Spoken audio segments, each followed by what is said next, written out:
I remember the exact moment everything inside me cracked. It was a Tuesday evening, the kind of ordinary day you never expect to ruin your life. I was sitting at my desk, half asleep from spreadsheets, when my phone buzzed with a message from my bank. Suspicious account activity detected under your name. At first I laughed. Must have been a scam. I'd been sending money every month to my wife Ella for nearly 5 years. Rent, utilities, food, insurance. She handled all the home stuff, while I handled the grind. That's how we worked. She'd text me what was due, and I'd send it over without question. Trust was our language, or so I thought. Still, I called the bank just to clear it up. The rep pulled up my file, asked me to verify details, then went quiet. Too quiet. "Sir," he finally said, "I'm seeing another account linked to your name, same ID number, same phone, but the co-owner's name doesn't match your records." My pulse ticked faster. "Who's the co-owner?" He hesitated, then said it. "Annalise Reed, Ella's sister." For a few seconds, I didn't even breathe. Annalise lived across the country. I hadn't seen her since our wedding, except for a few awkward holidays. She was always the sarcastic one. Pretty, sharp, but constantly broke. The type who bragged about hustling, yet always borrowed money. I asked for the balance. The rep cleared his throat. $970,312. My body went cold.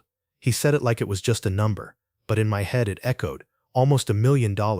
My name attached to it. I hung up before he could say more. For a while I just sat there staring at the wall, listening to the hum of my computer, feeling my own heartbeat in my ears. It didn't make sense. Ella and I lived comfortably, but not that comfortably. I earned well, but every month our savings stayed modest. She always said the bills ate everything. Now I couldn't tell if I was stupid or just blind.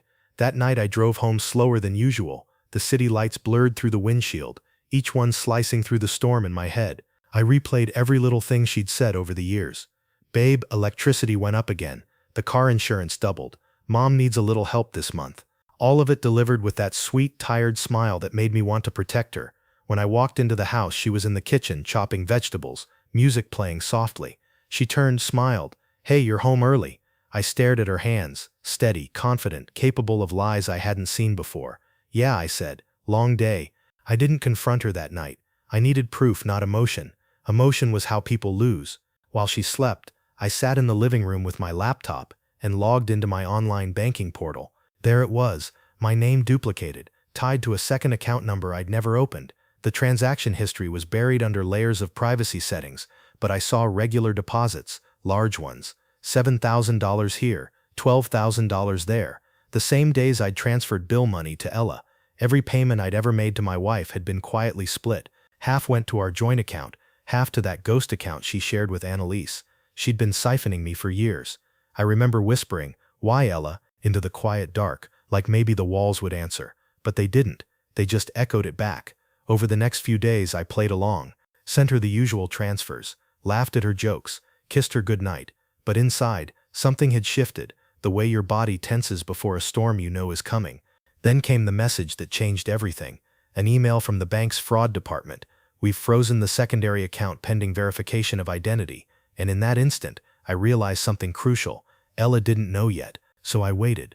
Because sometimes revenge isn't about striking first. It's about letting the guilty panic before the fall. When she finally found out, the house turned into a stage for lies. I came home to find her pacing, phone in hand, tears already loaded.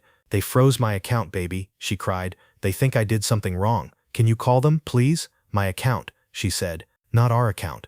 I just nodded slowly, pretending confusion. "Of course," I said, taking her phone. "Let me see what's going on." What I saw made my chest tighten.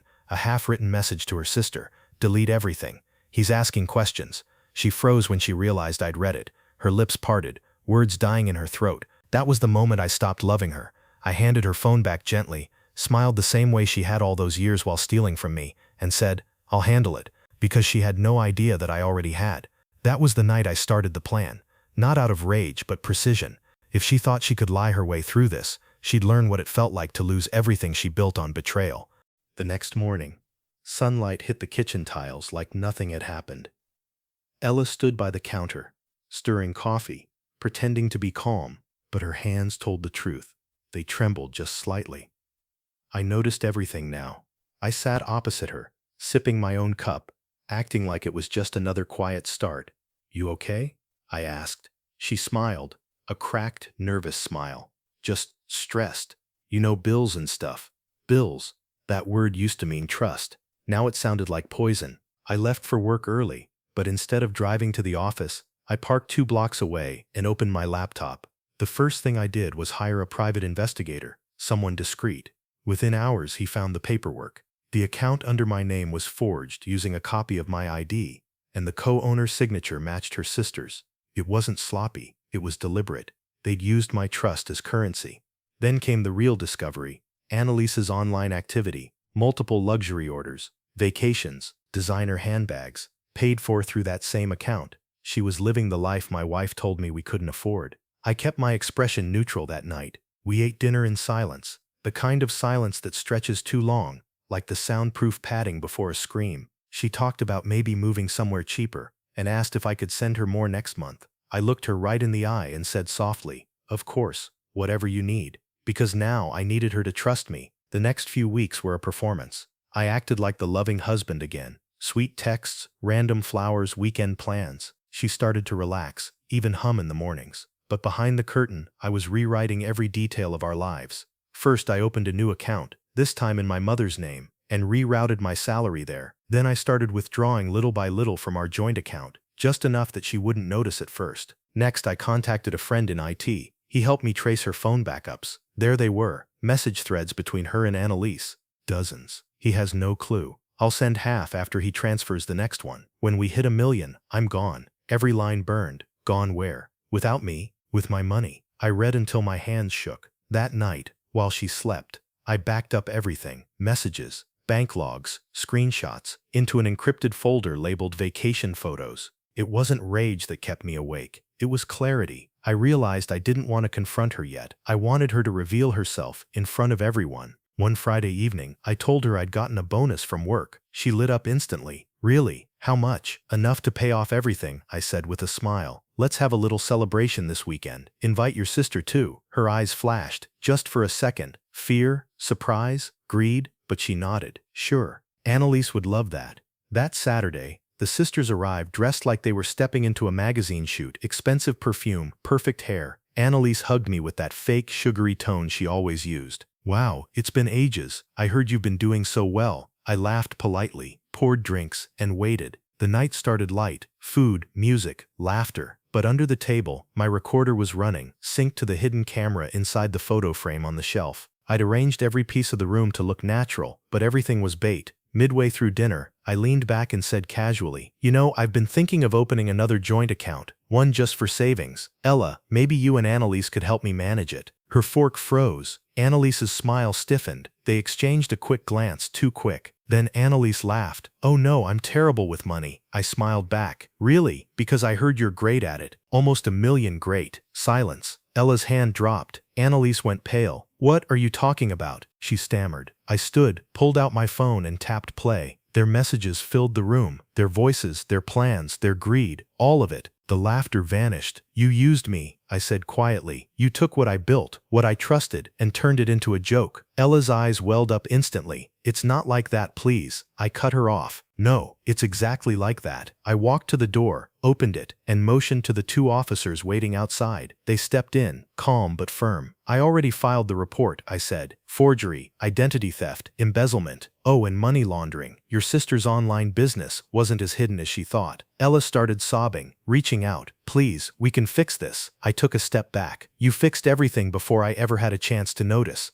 As they cuffed her, she whispered through tears, "I loved you." I met her eyes one last time and said, "No, you loved what I gave you." When the door closed behind them, the house felt impossibly quiet. For a long while, I just stood there, staring at the empty chairs, the half-finished dinner, the still-burning candles. It wasn't triumph I felt, it was release. All that pain, all that deception, finally lifted. In the days that followed, the story hit local news. Wife and sister arrested in $970,000 fraud case. My coworkers whispered. My phone exploded with messages, but I ignored all of it. Sometimes revenge doesn't look like shouting or breaking things. Sometimes it's the moment you watch the truth finally speak for itself. And as I walked into the bank a week later to close the frozen account for good, the teller smiled politely and asked, "Would you like to open a new joint account today, sir?" I smiled back. "No," I said, "not anymore."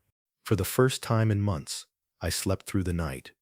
No messages, no alarms, no anxious waiting for the next lie to fall out of her mouth. Morning sunlight spilled across the empty side of the bed, her side. The pillow was still creased from where she used to sleep, and for a second, my mind tricked me into thinking she'd just gone to make coffee. But the house was silent. It was over.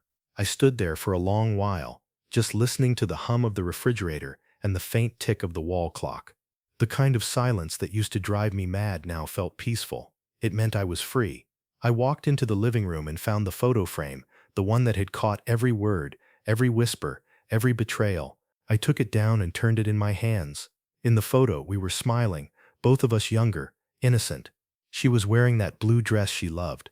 I had my arm around her, like I was protecting something pure. I didn't smash it, I didn't burn it, I just placed it face down in a drawer. Some memories deserve silence, not destruction. Weeks passed. The investigation moved fast. The evidence was airtight. Ella and her sister were charged and sentenced within 2 months. Every transfer traced back, every lie on paper. The bank recovered most of the money. My lawyer made sure I got it back, almost to the last cent. But it wasn't the money that made me feel alive again. It was knowing I hadn't lost myself in the wreckage. I started going to the gym again. Met friends I'd stopped seeing because she didn't like them. Spent weekends fixing up my dad's old cabin by the lake, something I'd always wanted to do. It was quiet there. No noise, no lies. Just the sound of the wind through the trees and the water lapping against the dock. One evening, as the sun melted into the lake and the sky turned copper, my phone buzzed. Unknown number. For a moment I thought about ignoring it, but something made me answer. Daniel, her voice, soft, hesitant. Ella. She'd been given limited calls during appeal review, and apparently I was one of them. I didn't say anything. I'm sorry, she said. I don't expect forgiveness. I wanted to tell you that I never meant to hurt you. I got caught up. I thought it was just money.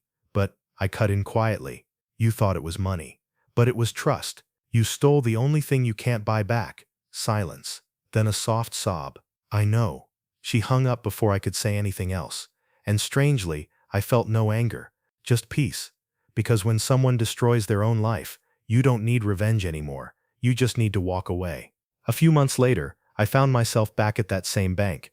Not to open an account this time, but to donate part of what was recovered. I asked the manager to send it to a foundation that helps victims of financial abuse rebuild. When she asked if I wanted my name attached, I shook my head. No need. Just make sure it helps someone who still believes. That evening, as I drove home, the sky broke into gold. I rolled down the windows and let the air hit my face. Cool, honest, real. And for the first time in a long, long time, I didn't feel like a victim or a fool. I felt like a man who had walked through fire and come out clean.